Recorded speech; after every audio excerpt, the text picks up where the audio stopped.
गस्तरे अछंती प्रधानमंत्री नरेंद्र मोदी। मोदी चीन गस्त उपरे पूरा विश्वर नजर रही जेहेतु भारत और चीन संपर्क किछि वर्ष हेलाणी खराब थिला, तेणु एबे मोदी गस्त उपरे नजर रहिबा स्वाभाविक कथा। हेले अमेरिका भारत उपरे 50% टारिफ लगाइबा पर चीन भी असंतोष व्यक्त करथिला, कारण चीन उपरे भी अमेरिका टारिफ लगाइथिला। किंतु बड़ कथा हेउछि भारत और चीन संपर्क रे एबे सुधार आसीछि। खाली सुधार आसीछि ताहा नुहे, बरं मोदी गस्त समय रे चीन राष्ट्रपति तांकु निज पसंदर कार गिफ्ट करिसंती। चीन गस्तरे मोदी निज पसंदर कार गिफ्ट कले मोदी को। संपर्क रे आसुछि सुधार।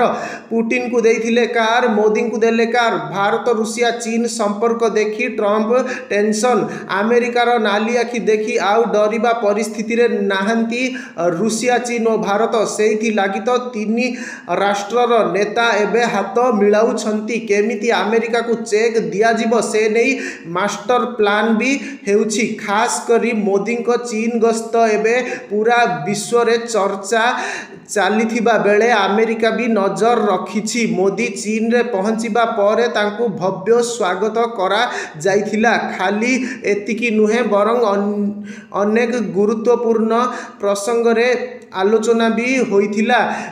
जिनपिंग पुटिन को एक कार गिफ्ट देइथिले आ मोदी को भी गिफ्ट देइछंती, जहा स्पष्ट करुछि कि चीन रुषिया और भारत को गोटिए नजर रे देखुछंती। मोदी को जिंगपिन देले हंगकी कार।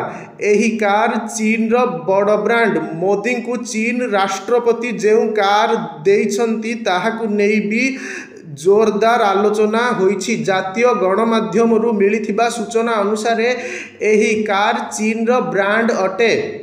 साधारण भाव एही कार चीन रो बड़ नेता और विदेशी अतिथिंक पई व्यवहार करा जाए। चीन निजस्व ज्ञान कौशल रे एही कार निर्माण करिछि।